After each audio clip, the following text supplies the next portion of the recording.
Hello everyone, welcome और welcome back to my channel. कैसे हो आप सभी? आई होप कि आप सब ठीक होंगे और अच्छे होंगे।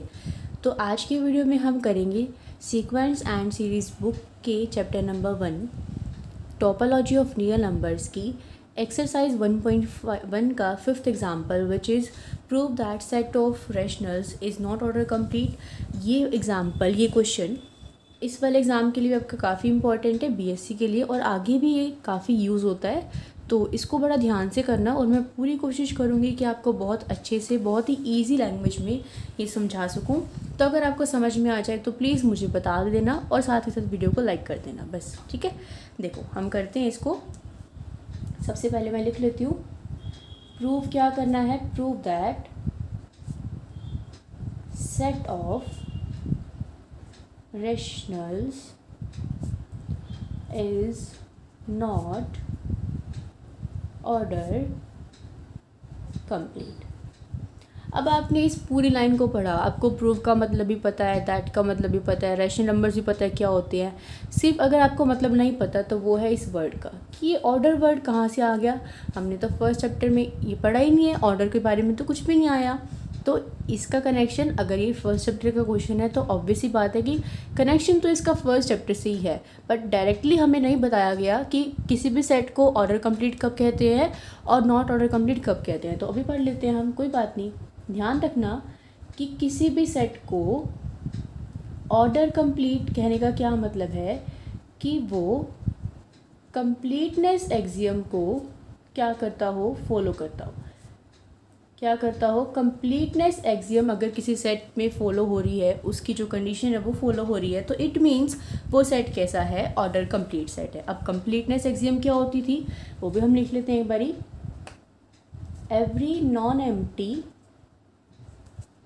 Subset of reals which is bounded above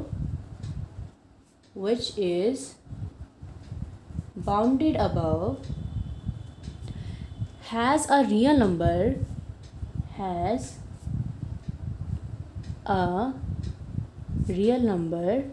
as its supremum। क्या कहती थी कंप्लीटनेस एक्सियम? कि कोई भी नॉन एम्प्टी सबसेट हो रियल नंबर का, हर एक non empty subset real number का जो होगा वो बाउंडेड अबव होगा, जो कि बाउंडेड अबव भी होगा, तो उसके पास एक सुप्रीमम ज़रूर एग्जिस्ट करेगा। नॉन एम्प्टी होना चाहिए और सबसेट होना चाहिए और बाउंडेड अबव होना चाहिए, तो जाके सुप्रीमम एग्जिस्ट करेगा। अगर ऐसा है तो वो सेट है ऑर्डर कंप्लीट। बट हमारा यहाँ पे जो क्वेश्चन है वो क्या है कि प्रूव करो कि रैशनल नंबर्स का जो सेट है वो ऑर्डर कंप्लीट नहीं है। तो इसका क्या मतलब, हम मुझे क्या प्रूव करना है? अब मैं क्या लेकर चलूँगी कि मैं एक रैशनल नंबर का सबसेट ऐसा लेकर चलूँगी जो नॉन एम्प्टी तो होगा, बाउंडेड अबव भी होगा, बट मैं शो कर दूँगी कि उसके पास सुप्रीमम नहीं है। अगर मैं ये चीज़ शो कर दूं तो क्या चीज़ प्रूव हो जाएगी? ये जो हमें कहा है वो प्रूव हो जाएगा कि वो ऑर्डर कंप्लीट नहीं है, उसका ऑर्डर कंप्लीट नहीं है। क्लियर है? तो अब मुझे मेन बात क्या है, मुझे ये चीज़ शो करनी है कि इसका सुप्रीमम एग्जिस्ट नहीं करता, इसके पास कोई सुप्रीमम नहीं है। तो इस चीज़ को प्रूव करने के लिए मैथ्स में अगर भी हमें कभी भी कोई भी चीज़ प्रूव करनी होती है इस तरह की, तो हम हमेशा उसका अपोजिट लेके चलते हैं ताकि वो कॉन्ट्राडिक्शन आ जाए और हमारा रिजल्ट प्रूव हो जाए। तो अब मैं यहाँ पे क्या करूँगी, मैं यहाँ पर लेके चलूँगी कि इसका एक सुप्रीमम एग्जिस्ट करता है, और लास्ट में जाके कुछ ना कुछ कॉन्ट्राडिक्शन ऐसी आ जाएगी तो ये चीज़ प्रूव हो जाएगी कि इसका सुप्रीमम एग्जिस्ट नहीं करता, तो इसका मतलब इसका ऑर्डर कंप्लीट नहीं है। तो ये तो बात थी स्टेटमेंट में की। आई होप कि आपको समझ में आ गई होगी स्टेटमेंट क्या है। ठीक है, अब स्टार्ट करते हैं इसका प्रूफ। ठीक है, इसके प्रूफ में देखो क्या करेंगे हम। अब हम क्या करेंगे, रैशनल नंबर्स का एक सेट मान लेंगे। सबसे पहले तो सबसे पहला काम है लेट क्यू। मैंने मान लिया क्यू क्या है, रैशनल नंबर्स का सेट है, be a set of rational numbers. ठीक है, ये तो रैशनल नंबर्स का सेट मान लिया, बट मुझे क्या लेना है, एक सबसेट लेना है ना। तो हमने लेट किया एक एस जो कि क्या है, सबसेट है किसका, क्यू का, और इसके अंदर जो एलिमेंट्स है वो कैसे डालने हैं ये चीज़ देखना। एलिमेंट्स है एक्स है, मान लो एक्स कहाँ से बिलोंग करेगा, सबसे पहले तो क्यू से, क्योंकि ये इसका सबसेट है तो ये वाले एलिमेंट इसमें से तो बिलोंग करेंगे ही। और कंडीशन क्या है कि वो एलिमेंट ज़ीरो से बड़ा होना चाहिए। और दूसरी कंडीशन ये ज़रा ध्यान से देखना कि अगर आप उस नंबर का स्क्वायर करो ना तो वो नंबर छोटा आना चाहिए। किससे? अब यहाँ पे आपकी मर्ज़ी है, आप कोई भी प्राइम नंबर ले सकते हो अपनी मर्ज़ी से। आप कोई प्राइम नंबर लोगे तो उसके अकॉर्डिंग आगे जो y की वैल्यू अभी हम करेंगे तो आपको समझ में आ जाएगी, वो चेंज हो जाएगी। आपकी बुक में इसको 2 से ही लेके कर रखा है, जनरली इस रिज़ल्ट को 2 से ही लेके किया जाता है, तो हम इसको 2 से ही करेंगे। मैंने आपको बता दिया था कि आपके माइंड में कन्फ्यूजन ना रहे कि हमने यहाँ 2 ही क्यों लिया। आप यहाँ पे कोई प्राइम नंबर ले सकते हो, ठीक है। हम इस रिज़ल्ट को 2 के अकॉर्डिंग ही कर रहे हैं, ओके। तो मैंने क्या किया, मैंने S को Q का सबसेट बना दिया। उस S के अंदर जो एलिमेंट्स हैं वो Q से ही बिलोंग कर रहे हैं। दूसरी बात, वो 0 से बड़े होने चाहिए। और तीसरी बात, अगर आप उस नंबर का स्क्वायर कर दो तो वो 2 से छोटा होना चाहिए, ठीक है। अब हमने ये सेट बना तो दिया है ऐसा। अब हम देखेंगे कि क्या इस सेट के अंदर कोई एलिमेंट आ भी रहा है ऐसा कि नहीं आ रहा, ठीक है, ओके। अब यहाँ पे मैंने लेके देखा 1 लेके देखा, तो 1 क्या है, 0 से बड़ा है, हाँ है। 1 रैशनल नंबर्स पढ़ रहे हैं। रैशनल नंबर्स क्या होते हैं, p/q की फॉर्म में होते हैं। 1/1 को 1/1 लिखा जा सकता है, इट मीन्स q से भी बिलोंग कर रहा है। 1 का स्क्वायर करो 1 आएगा, जो कि 2 से छोटा है, यानी कि ये 1 सारी कंडीशन को फॉलो कर रहा है। तो मैं कह सकती हूँ कि 1 इस सेट के अंदर जा रहा है, कह सकती हूँ मैं 1 इस सेट के अंदर जा रहा है। तो इसका मतलब ये सेट कैसा है, नॉन एम्प्टी। इसका मतलब इसके अंदर एक एलिमेंट तो आ गया ना, हमारी कंडीशन फुलफिल होनी चाहिए ना सारी। ये सेट कैसा बना दिया, नॉन एम्प्टी भी बना दिया, सबसेट भी बना दिया, 2 काम तो हमने बना दिए। समझ में आ गई इतनी बात आपको मेरी। अब देखो, इस सेट में कोई भी एलिमेंट डालेंगे तो वो हमेशा 2 से छोटा आएगा। इसका मतलब इस सेट में सबसे बड़ा एलिमेंट हमेशा 2 रहेगा ना। तो यहाँ से क्या लिखेंगे कि 2 क्या है, इस सेट का अपर बाउंड है ना। 2 is an upper bound of set S, ठीक है। 2 इस सेट का अपर बाउंड है। यहाँ से इसके अंदर एक एलिमेंट जा रहा है, तो यहाँ से क्या इम्प्लाई हो गया कि ये नॉन एम्प्टी है, हो गया ना। यहाँ से अगर 2 इसका अपर बाउंड है तो यहाँ से क्या इम्प्लाइज हो गया कि ये बाउंडेड अबव सेट है ना। इतनी बात समझ में आ गई। अब ये नॉन एम्प्टी है, ये सबसेट भी है, ये बाउंडेड अबव भी है, तो अब इसके पास एक सुप्रीमम एग्जिस्ट करेगा ना। तो हम यहाँ पे क्या लिखेंगे कि हमने इस सेट के पास एक सुप्रीमम एग्जिस्ट करेगा। तो मैंने मान लिया, अब मैं मान लूँगी कि let S has a supremum. हमने मान लिया कि लेट जो S के पास क्या है, वो सुप्रीमम है, जो कि कहाँ लाई करता है, विच लाइज इन Q। इसका सुप्रीमम, S का सुप्रीमम Q के अंदर लाई करता है। मैंने ये लेट कर लिया, और उस जो सुप्रीमम है उसको आप मान लो स्मॉल p, आपकी मर्जी, कुछ भी नंबर मान सकते हो। तो उसको मान लिया मैंने p, let p be the supremum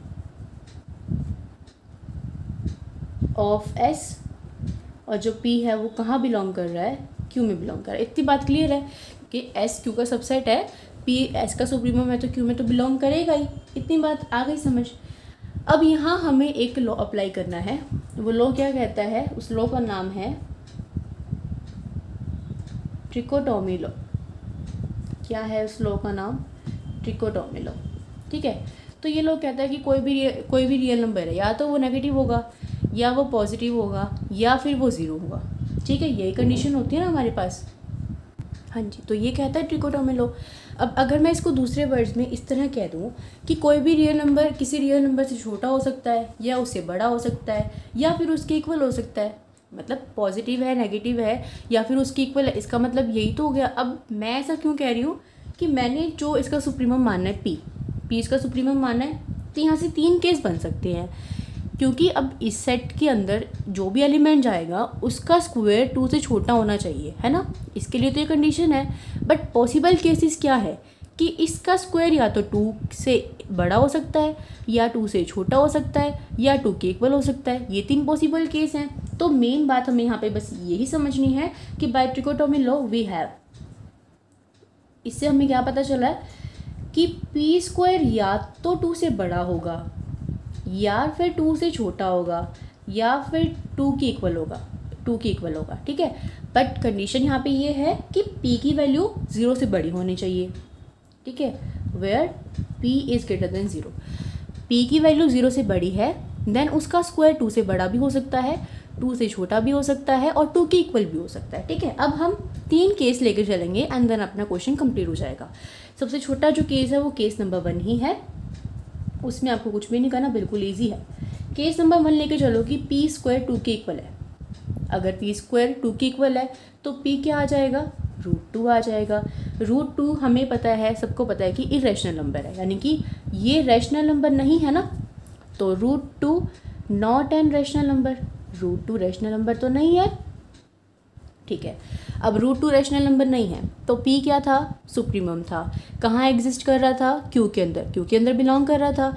q क्या था, सेट ऑफ रैशनल नंबर्स। तो क्या रैशनल नंबर्स के सेट के अंदर इरेशनल नंबर आ सकता है, नहीं आ सकता ना। तो इसका मतलब ये जो हमने माना है कि p स्क्वायर 2 के इक्वल है वो गलत हो गया ना। तो यहाँ पे अब हम क्या लिखेंगे, विच इज़ नॉट पॉसिबल, क्योंकि जो हमने सेट लिया है वो रैशनल नंबर्स का है और जो सुप्रीमम माना है वो उस सेट के अंदर ही बिलोंग करना चाहिए। बट हमारा तो जो सुप्रीमम है वो इरेशनल नंबर आ गया, इरेशनल नंबर तो उसके अंदर नहीं आएगा। तो ये क्या आ गई, कॉन्ट्राडिक्शन आ गई। इसका मतलब ये चीज़ हमने जो मानी है वो गलत है। ठीक है, अब आते हैं इसके अंदर केस नंबर 2 और 3। उसके अंदर अब हम 2 चीज़ें प्रूव करेंगे। दोनों में ही जो तरीका है करने का बिल्कुल सेम है। आपको अगर एक समझ में आ गया तो दूसरा अच्छे से समझ में आ जाएगा। देखो केस नंबर 2, देखो यहाँ पर केस नंबर 2 मैं लेके चल रही हूँ जब पी स्क्वायर छोटा है 2 से।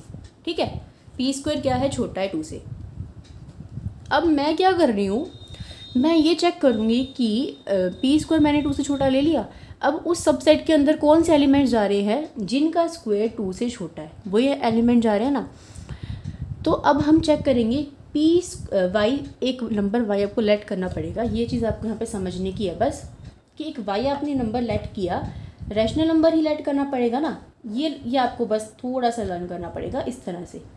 ये पी वाई आपने क्या करा, लेट करा। दोनों ही केस में यही टर्म लेट करनी है। बस एक बार ये चीज़ समझ लो कि वाई आपने ये लेट किया है, कोई भी रैशनल नंबर है, आप इसमें पी की वैल्यू कुछ भी रखोगे तो पी बाई क्यू की फॉर्म बनेगी ना, यानी कि कुछ समथिंग बाई समथिंग ही बनेगा, रैशनल नंबर ही बनेगा। तो वाई आपने ये लेट किया। जो मैंने आपको स्टार्टिंग में बोला था ना कि अगर आप एक्स स्क्वायर का को 2 से लेस लोगे तो वाई पे इफेक्ट पड़ेगा, तो वो यहाँ पे इफेक्ट पड़ेगा। ये जो हमने एक्स स्क्वायर लिया हुआ है वो 2 से छोटा लिया हुआ है, इस वजह से वाई को हमने ये लेट किया है। ठीक है, ओके। अब देखो, अब मेरे को यहाँ पे 2 चीज़ें निकालनी है कि ये जो मैंने वाई लिया है, मुझे ये चेक करना है कि ये उस सेट के अंदर आएगा कि नहीं आएगा। ये पी तो क्या था, सुप्रीमम था ना। अब मुझे नंबर को चेक करना है कि ये जो वाई है ये उसके अंदर जाएगा कि नहीं जाएगा। तो मैं यहाँ से चेक करूँगी वाई स्क्वायर माइनस 2 मैं चेक करूँगी। वहाँ से मुझे कुछ ना कुछ मिल जाएगा कि या तो वाई स्क्वायर 2 से बड़ा आ जाएगा या फिर वाई स्क्वायर 2 से छोटा आ जाएगा, कुछ ऐसा आ जाएगा। तो मुझे समझ में आ जाएगा कि ये उसके अंदर बिलोंग करेगा कि नहीं करेगा। एक तो मेरा ये काम है।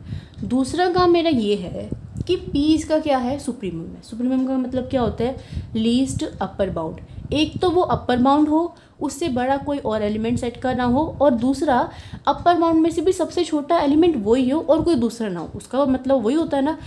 तो अब मैं चेक करूँगी y माइनस पी। क्या चेक करूँगी मैं, y माइनस पी, कि y इसका लीस्ट अपर बाउंड तो नहीं बन रहा। अगर ऐसा हो जाए कि y भी इसका लीस्ट अपर बाउंड बन जाए तो इसका मतलब p इसका लीस्ट अपर बाउंड नहीं है, कुछ ऐसा आ जाएगा। तो मैं आपको कहने का मतलब ये है कि दोनों ही केस में आपको यही करना है।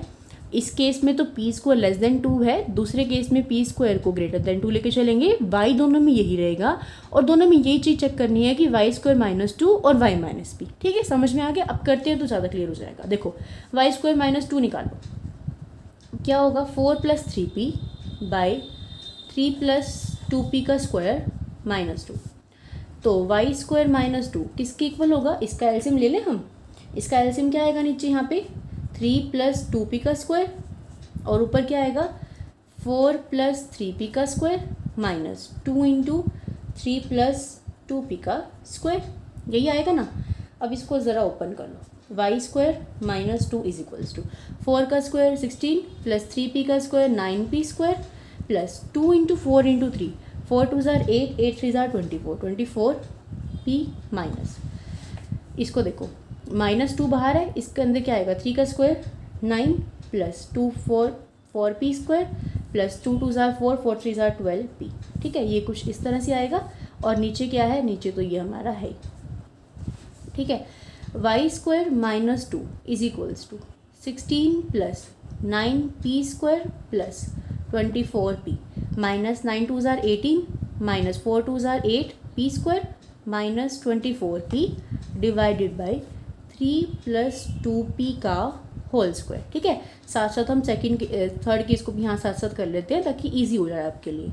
अब ये कट जाएगा, 16 माइनस 18 कितना आएगा, -2 आएगा, 9p² माइनस 8p², p² आएगा सिर्फ, और नीचे क्या है 3 प्लस 2p का होल स्क्वायर। अब केस कौन सा है, जब p² 2 से छोटा है। तो जब p² की वैल्यू 2 से छोटी है, 2 से छोटी है तो ऑब्वियस ही बात है कि 2 से छोटी कोई वैल्यू में से 2 को माइनस करोगे तो ये टर्म ऑब्वियस ही बात है कि नेगेटिव आएगी ना। तो नेगेटिव अगर ये पॉजिटिव भी है तो भी ये नेगेटिव ही बनेगा। इसका मतलब ये जो y² माइनस 2 है ये नेगेटिव यानी कि छोटा आएगा 0 से, ठीक है। ये 0 से छोटा आ गया। यहाँ से मैं कह सकती हूँ कि y² जो है वो 2 से लेस आ रहा है, कह सकती हूँ मैं ये बात। y² क्या है, y जो है वो 2 से लेस y² जो है वो 2 से लेस आ रहा है। और दूसरी बात यहाँ से हम क्या कह सकते हैं, देखो ये देखो p क्या है, एक पॉजिटिव क्वांटिटी है, p का स्क्वायर 2 से छोटा है, p एक पॉजिटिव क्वांटिटी लेके चले हैं हम, सुप्रीमम है, p पॉजिटिव क्वांटिटी है, तो p पॉजिटिव क्वांटिटी है, ये भी पॉजिटिव ये भी पॉजिटिव, तो y क्या बनेगा, 0 से बड़ा बनेगा ना हमेशा, y क्या आएगा 0 से बड़ा आएगा ना। तो यहाँ पे मैं क्या लिख सकती हूँ कि y का स्क्वायर तो 2 से छोटा है और साथ ही साथ y क्या है 0 से बड़ा। तो कोई नंबर 0 से बड़ा भी है, तो कोई नंबर 0 से बड़ा भी है और उसका स्क्वायर 2 से छोटा भी है। तो यहाँ से हमें पता चल गया कि ये नंबर हमारा सेट के अंदर आएगा। किस सेट के अंदर आएगा, S के अंदर आएगा। एक बात तो आ गई यहाँ से। अब साथ ही साथ यहाँ पे मैं आपको केस नंबर 3 हो करके दिखा देती हूँ। Same pattern, y minus p निकालना रह जाएगा ना, फिर वो दोनों काम हम साथ में करते हैं, ठीक है। केस नंबर 3 क्या लेके चलेंगे हम कि जब आपका p² बड़ा है 2 से, तो फ़र्क क्या होगा, ये स्टेप तो बिल्कुल सेम इसमें भी यही रहेंगे ना, फिर मैं करके दिखा देती हूँ आपको। लेट y इसमें भी यही मानना है आपने बिल्कुल से, ठीक है, 3 प्लस 2p। फिर y² माइनस 2 निकालो तो वो यही आएगा 4 plus 3p by 3 plus 2p का स्क्वायर माइनस 2, ठीक है। y² माइनस 2 निकालो तो क्या आएगा 3 प्लस 2p का स्क्वायर, और यहाँ क्या आ जाएगा 4 प्लस 3p का square minus 2 into 3 plus 2p का स्क्वायर।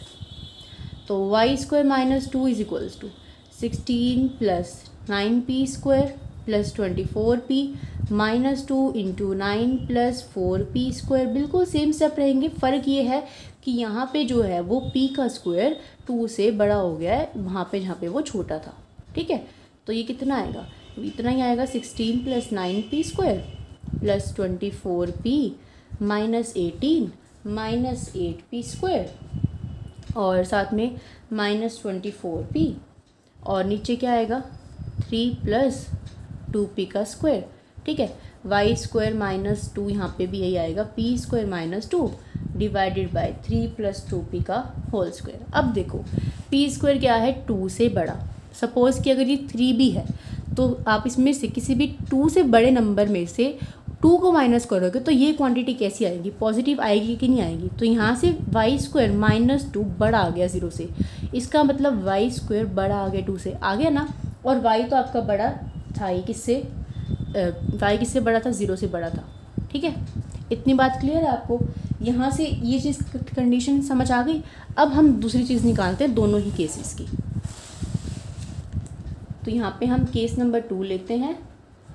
केस नंबर 2 में निकालो क्या, y माइनस p, और यहाँ पे केस नंबर 3 लेके चलो, उसमें भी निकालो y minus p।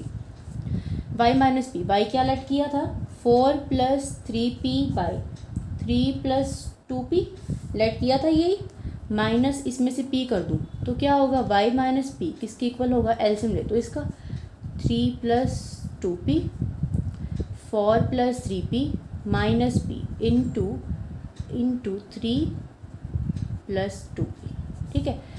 y minus p किसके इक्वल होगा 4 प्लस 3p माइनस 3p और माइनस 2p², और नीचे क्या होगा 3 प्लस 2p, ठीक है। कट जाएगा। y माइनस p किसके इक्वल आएगा 4 minus 2p² divided by 3 + 2p, 2 common ले लूँ, 2 minus p² divided by 3 + 2p, ये आएगा कि नहीं आएगा? आएगा ना, ठीक है। अब केस कौन सा चल रहा था? सेकंड नेक केस कौन सा था? जब p² की वैल्यू 2 से छोटी थी, ठीक है। तो p² की वैल्यू, ये हम यहाँ पे लिख देती हूँ कि p² की वैल्यू इस केस में 2 से छोटी थी। अब p² की वैल्यू अगर 2 से छोटी है तो इसका मतलब ये वैल्यू पॉजिटिव ही आएगी, तो ये टर्म आपकी 0 से बड़ी बनेगी ना। समझ रहे हो आप मेरी बात? p² की वैल्यू सपोज 1 है तो 2 - 1 1 1 × 2 2, तो ये नंबर पॉजिटिव बनेगा। तो इसका मतलब जो y माइनस p है वो बड़ा आएगा ना, 0 से आएगा ना। तो यहाँ से क्या आ गया? y किससे बड़ा आ गया? p से बड़ा आ गया। तो यहाँ से अब एक चीज़ देखो, y बड़ा आ गया p से। p क्या था?